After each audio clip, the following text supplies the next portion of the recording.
and welcome to the Goodwood Festival of Speed. I'm going to show you guys the top 15 things to see here at the greatest car show in the world.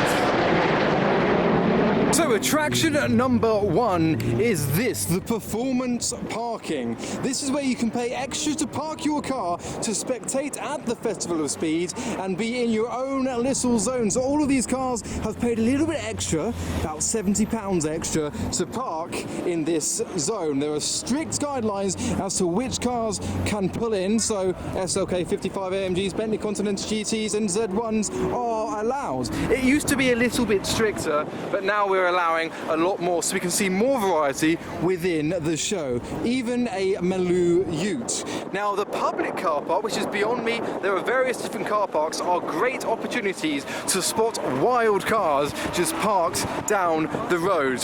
I just spotted a McLaren F1 in the public car park, but that will be in a separate video about every day and what I spot in those zones. So make sure you hit that bell when you subscribe to be notified when those videos go live, because that's one of my favorites from this show. But welcome to attraction number two, the paddock celebrating 75 years of Porsche, specifically their history in Le Mans dating back to 1951 all the way up to the present day Le Mans cars. So I wasn't able to go to Le Mans this year, but this is the 2023 Porsche 963 on display next to whatever that is. That's not Le Mans, is it? But this is a car close to my heart, the 2018 Porsche 911 RSR. This was the class winner that year, and this is the year that I went to Le Mans for the first time with my dad in the Cobra, and this was a winner. So that is an incredibly special car for me and for you. And of course, you cannot have Porsche's Le Mans cars without a pair of Porsche 917Ks. And of course, from 1998,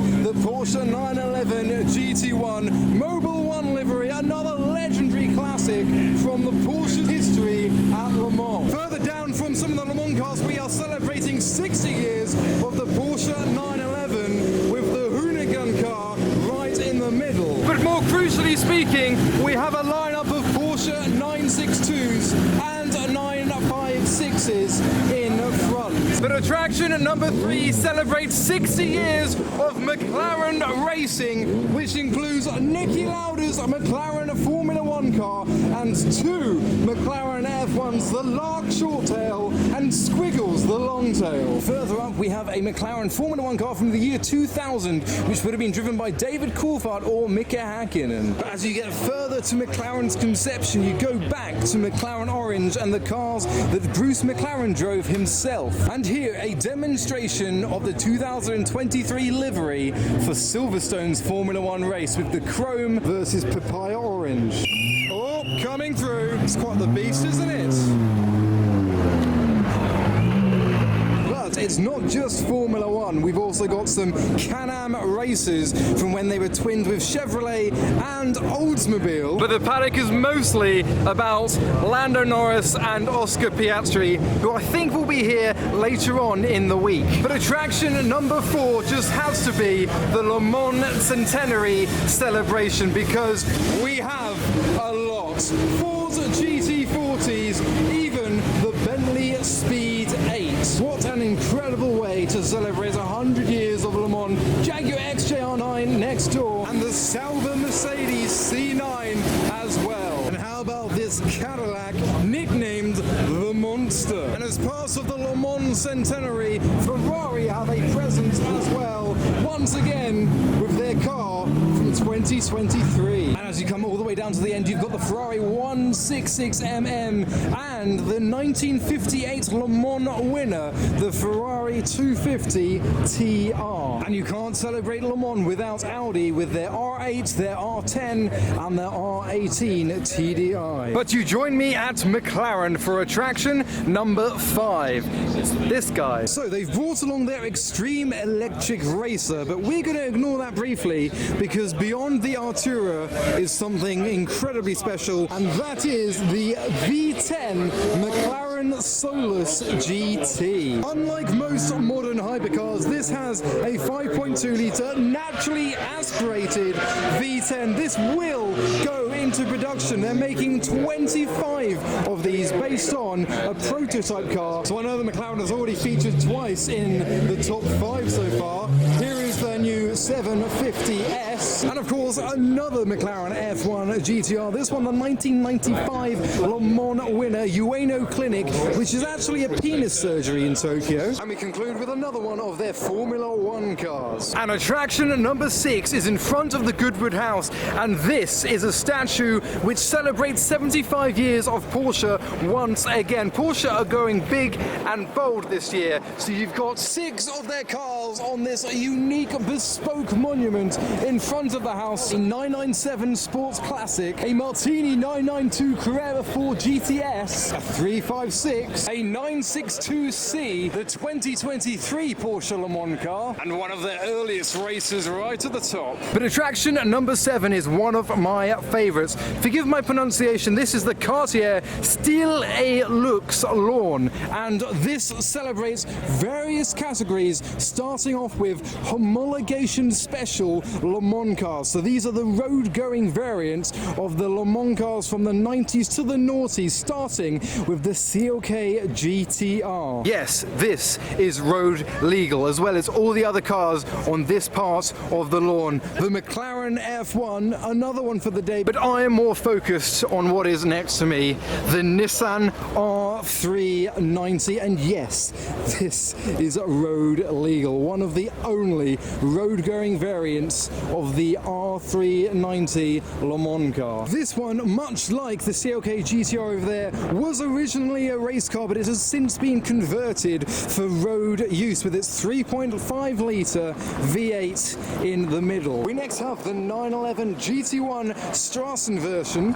or street version if you're British like you and me. 996 headlights, but this is a water-cooled 911, so it is actually a 993. They just updated the look with 996 styling, but this is kind of a 993 if you want to put a generation code to it. But next door we have the EB110 Supersport, again a homologation special. Yes, they did race these, and this one wouldn't look out of place in Tokyo. What do you mean, bro? And next, the Lamborghini Diablo GT with its 6 litre V12 in the middle, another homologation special on the lawn. And finally, on this section of the lawn, the Maserati MC12 Stradale Street. This is the road-going version of the MC12 Corsa that raced in the GT1 series, and look at this example's exposed carbon fibre in blue with the Italian stripe down the middle. But rather similarly, this time celebrating 75 years of Porsche, is the Schupan 962 CR. This was once again a road-going version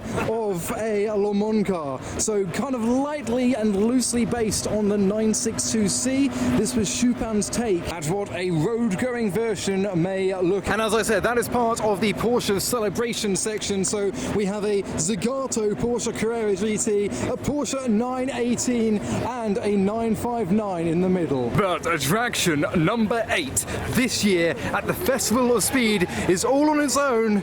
The Bugatti, I don't know how to pronounce it, the Bolide? The Bolide? The Bolide? Bolide. I'm going to call it a Bolide. I've been told Bolide. Bolide? Bolide.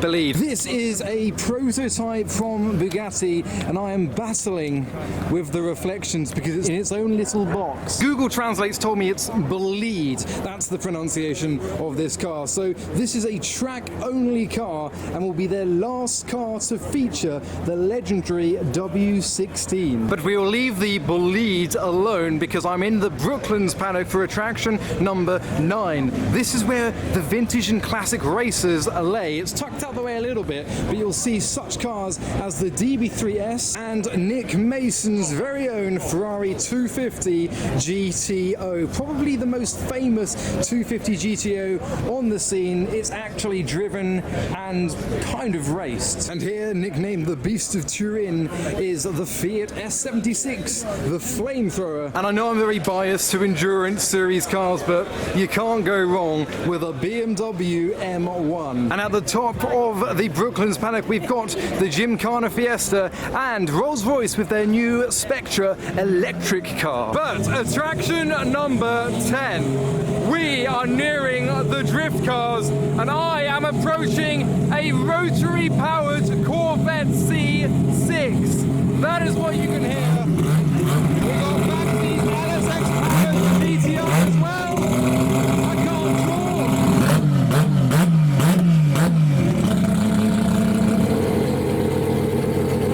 But from rotary, we go to some more familiar engines. The JZ in the 2 Series, M2, and likewise inside an S15 and inside the Supra. Just evidence that 1Js, 1.5Js and 2Js are the nation's favourite engines for drift cars. Now, beyond the noisy cars, we've got a rally paddock with a random 550 Pro Drive next door. So you've got the rally cars and then a 550 Ferrari. And also, within the rally paddock, we have one of my favourites, the 206 WRC, and a pair of Focus WRCs. But welcome to attraction number 11, the supercar paddock and the brand new Lamborghini Revuelto. This one they've displayed in a camouflage wrap. Not sure why they've done that, but it's next door to the Huracan Technica STO and the Huracan Evo Spider. But I shall try and pick and choose my favourites, but they're going to be the ones that are most crowded around. Favourites such as the Valkyrie AMR Pro and even the brand new Valkyrie Spider. Yes, they've took the roof off the Valkyrie, they've kept the doors. That is the ultimate dream Aston Martin. And then next door, obviously, the standard Valkyrie, if you can call it that, and the new DB12. Now, every year since its launch in 2013, 10 years ago, McLaren have brought along a P1, one of their press cars.